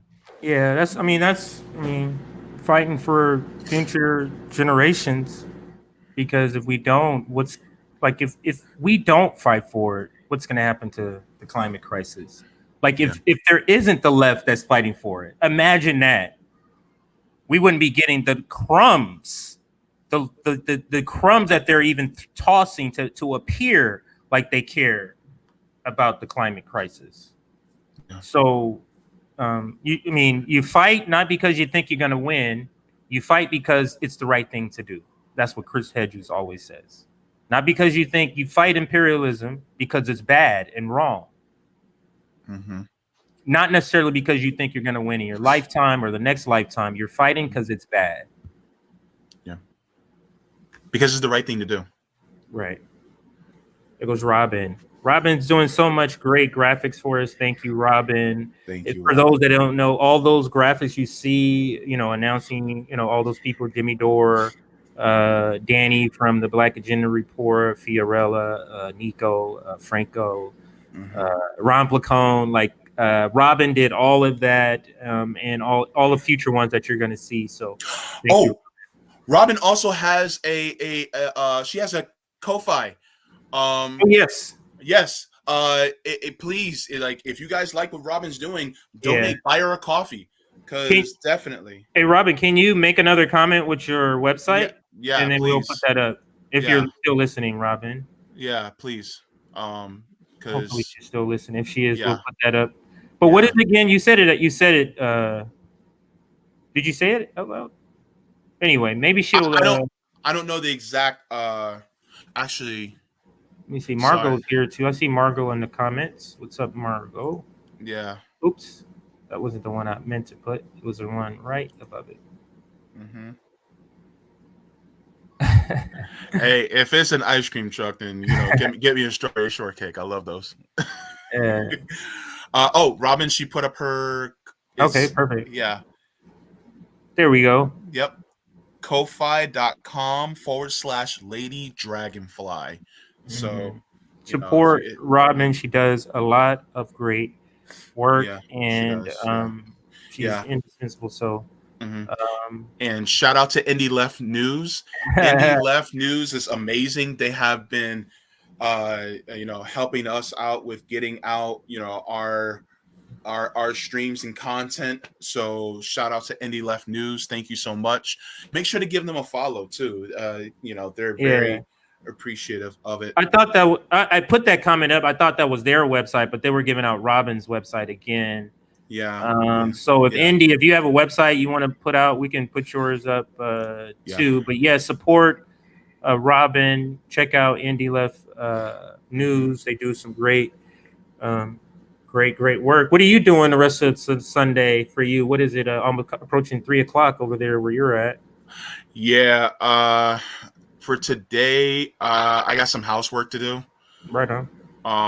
And so I'll be doing that, and then after that, I gotta prepare for dialysis tomorrow. I got that too. What is when you prepare? What do you have to do to prepare for that? I gotta wash some clothes, and you have to do anything physically before? Like, do you have to not eat something or do something before?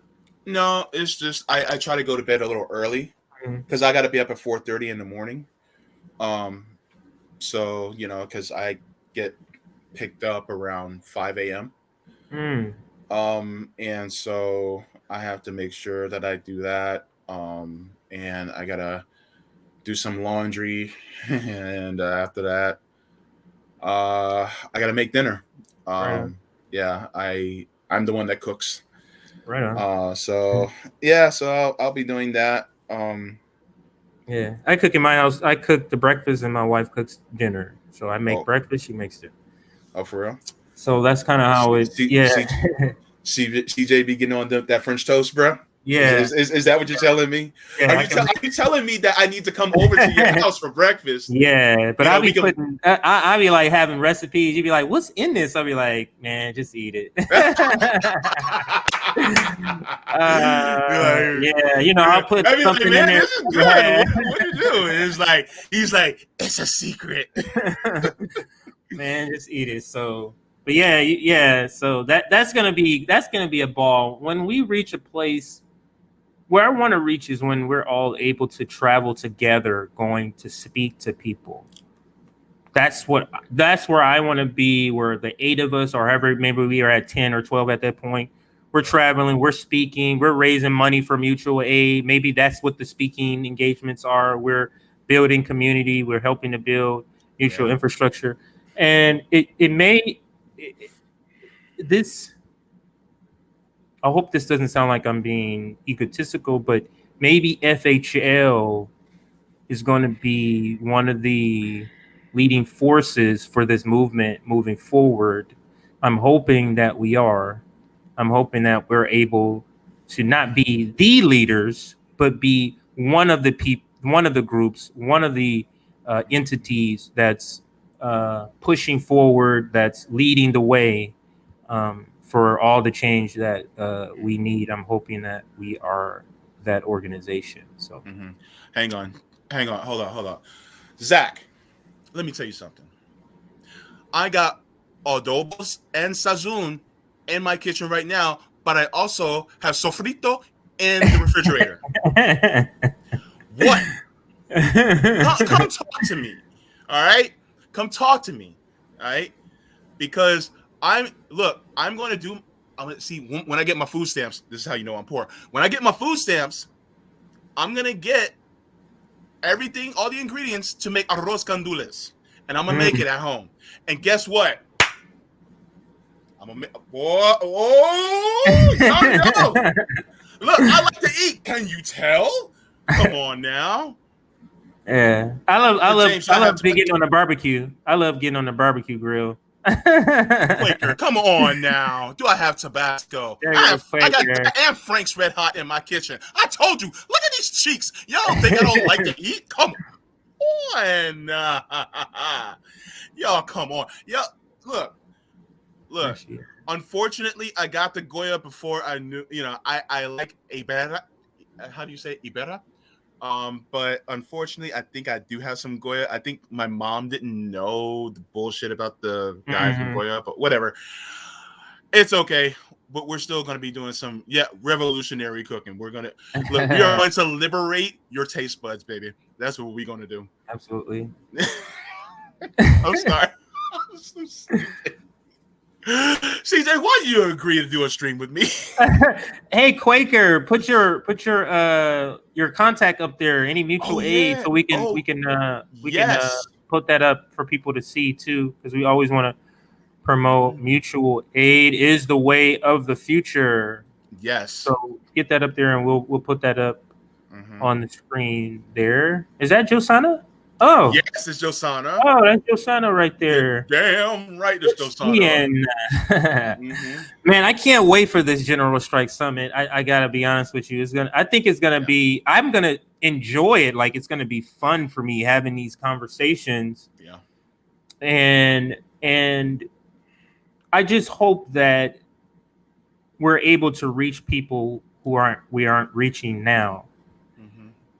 That's my hope. So everybody who are, that will be watching, make sure you're reaching out, telling your friends, hey, especially on Facebook. I don't know if you can share. Oh yeah, you can share our YouTube clips. So put those on Facebook. Really, really push this General Strike Summit, because this could be one of several. Yeah. And this is key to understanding how we're going to move forward with any successful general strike. Is having conversations first to understand where are we at, where do we understand about different strategies, what do we want to do, that type of thing. So it's very, very important. And one thing, I don't care if the person isn't on the left, share it. Exactly. In fact, especially if they're not on the left, share it. I say this, I was going to tweet this out several times, JB, and I decided against it. But a general strike is not necessarily going to be a leftist movement in the way that leftists think it's going to be. Oh, just true. Yeah. Right. Because a general strike means if we're in order to get enough people, we're getting people that aren't leftists. Yeah. To join this coalition.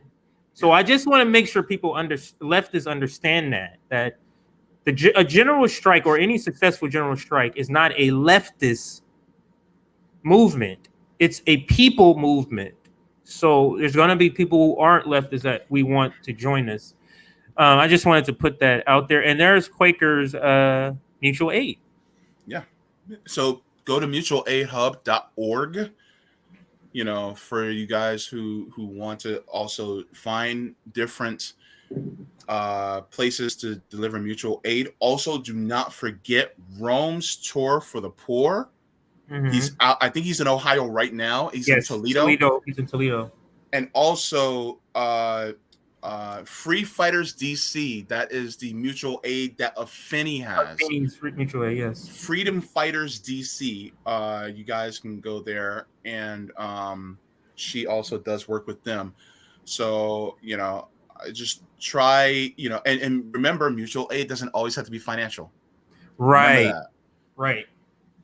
If somebody doesn't have a sweater and you have an old sweater that you can give them, Liv does a lot of this type of work where she's been really going hard. A lot of people know Liv from the PVN network. She's been really going hard at her mutual aid, raising money. And it's all because of Rome. Rome inspired her, and that's great. So that's great to hear. Yeah. And also Liv Romano, if you guys can, do that for her as well. She has been inspiring, to say the least.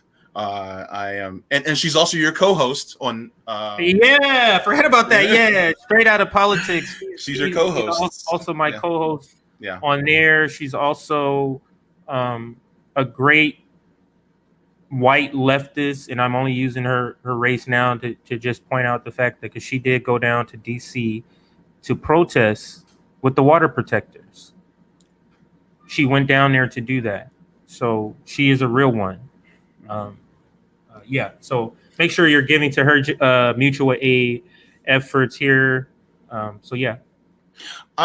This is an interesting question. Do we do mutual aid with electron? I mean, look, if you have a computer that you refurbish that you just want to give to somebody because they absolutely need a computer, why not? There's tons of kids. That can be mutual aid. There's tons of kids, black and brown, indigenous kids who are in schools where they use computers and they need to do it at home, but they don't have one. Yeah. So that can be an electronic. A single mom cannot afford to purchase a new phone. If you have an old phone you're not using that's usable, that's mutual aid. So mutual aid are in the forms of several different forms, like even involving animals. Somebody that can't afford cat food or could need more cat food, buying them a pack of cat food that feeds their animal, their companion, because a lot of people have animals as their companion. They don't have another person, so that's very important to them. So it's different ways. By the way, everybody, CJ loves cats. By the way, so I love cats. I have a cat now. I don't love my cat that I have now, but in general, I love cats. In general, I love cats. You sound like a dad right now. Like, man, I don't love the cats. I don't love my cat now, but we're gonna be getting a new one pretty soon. So. Okay. Yeah. But yeah. Yeah. Quaker Socialists had actually. Electronics are fantastic mutual aid. Kids can also learn to take them apart for computer tech skills. That's good. Yes. Yes. So there's lots of different ways. So great additions there. So yeah. Did we cover everything, JB? Did we miss anything that you wanted to talk about? I think. The last one, I don't even know if I even want to talk about this anymore because this is such a deep stream. I was just like, we don't want to be anticlimactic about discussing something. Yeah, because look, I'll put it this way.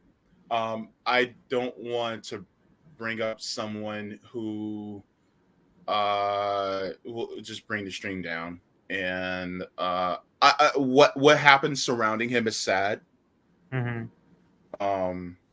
But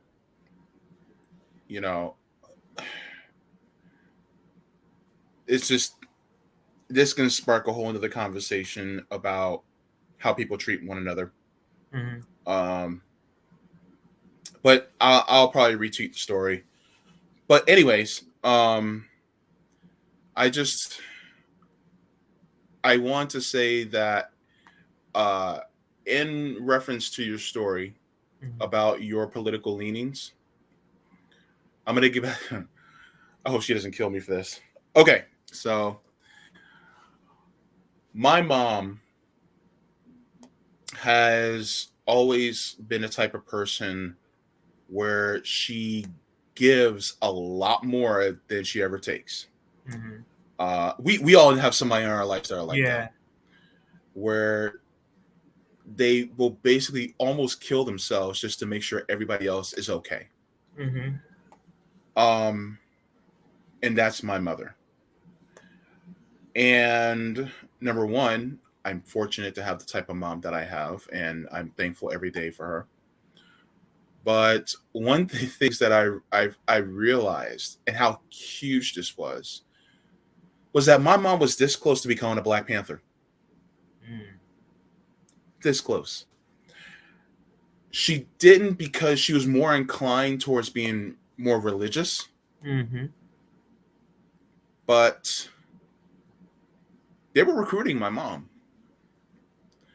And my mom has been all over the United States. I mean, old girl got some stories to tell. But that's still that spirit of wanting to make sure that everybody is good still resides within her. And it will never go away. And I'm grateful for that. To those of you who are on the left who are boomers, thank you. Thank you. You've taught us a lot, and you have put out this this example for us to follow that we are also deeply appreciative of.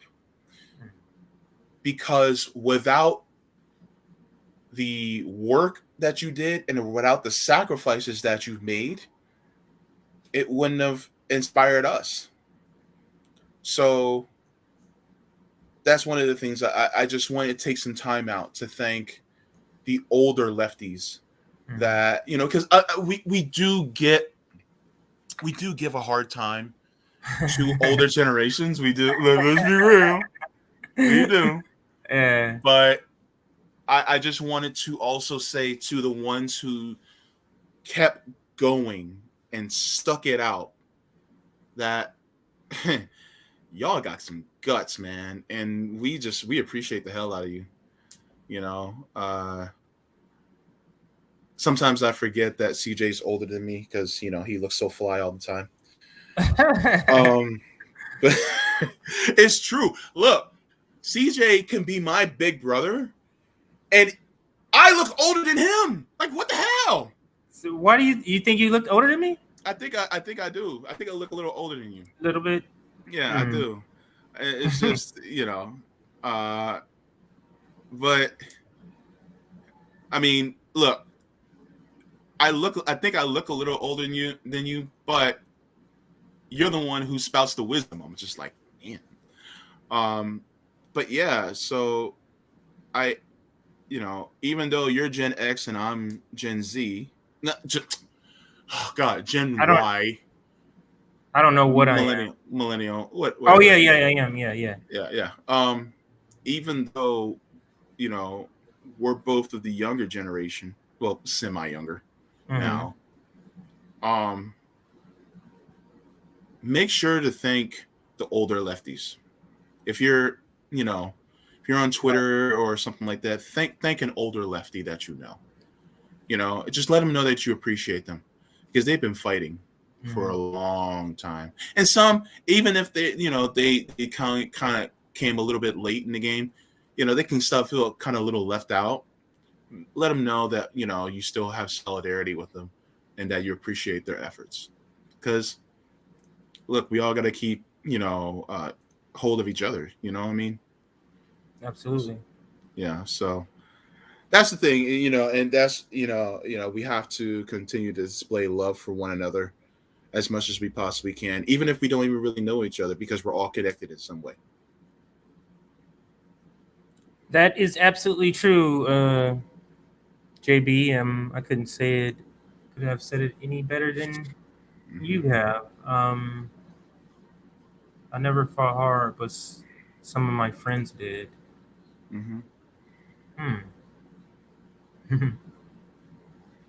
Well, it's a good time to thank them. Yes, Compton Jay looks young. Yeah. Yeah, that's all Hollywood makeup. Wait, was that a California joke that you just put out? Yeah, it's Hollywood makeup. Oh Lord. Yeah, it's just Hollywood. You are such a dad, man. You be putting out you put out the West Coast dad joke. Well, my middle daughter wants the family to start a family TikTok and do little videos. So maybe you'll start to see some of that funnier side of the family. But we'll see. We'll see what happens. I am a kind of secretive private person, so I'm not sure if I'm gonna do that, but that's what she wants. Okay. So yeah. Yeah. Either way, it's cool. You know. And we're 5 minutes away from ending the stream. Yeah. I'm sorry. I'm reading the comments. That's why I'm kind of looking off to the side. I'm reading the comments here. No, that's all good. Lots of great comments today for the show. I used to think of myself as young at heart until one day it dawned on me that I might be flat out immature.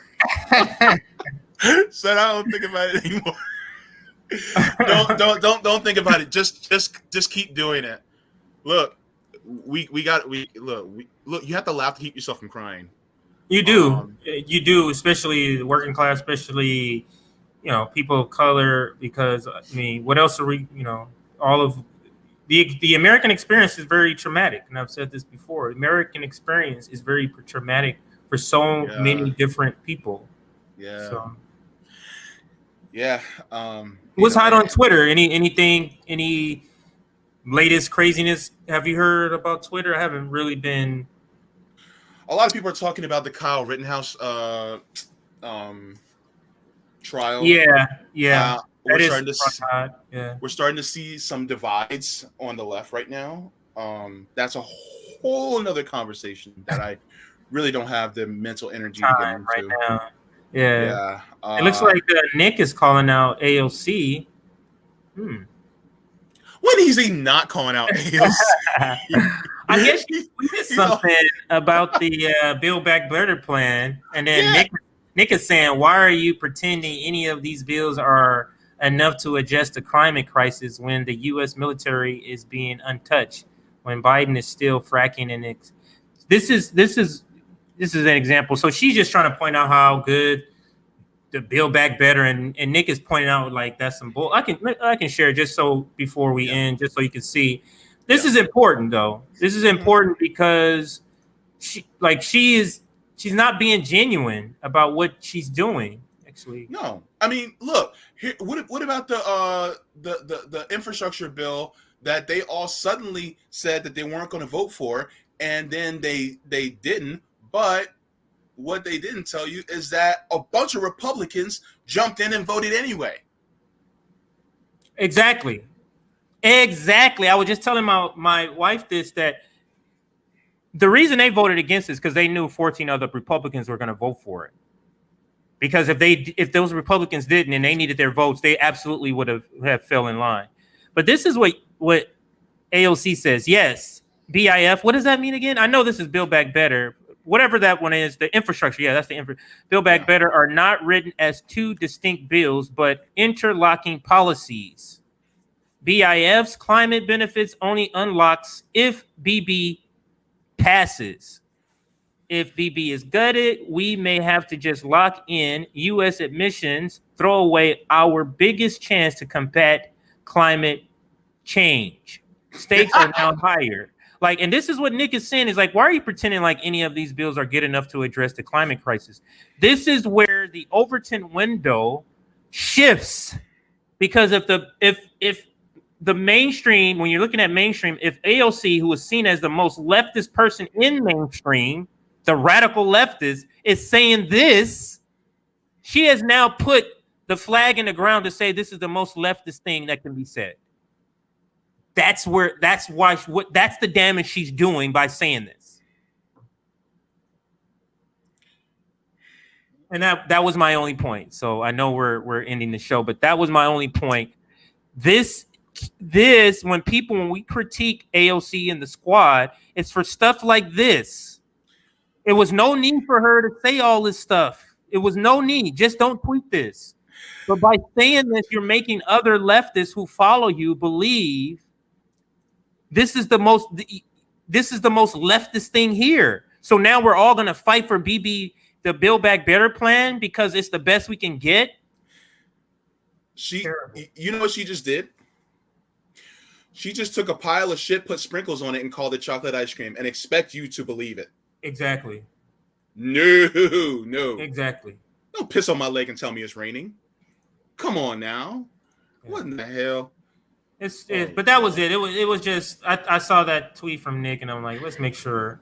Mm-hmm. Oh yeah, BIF and BBB is equal. Yeah, that is true. Yeah.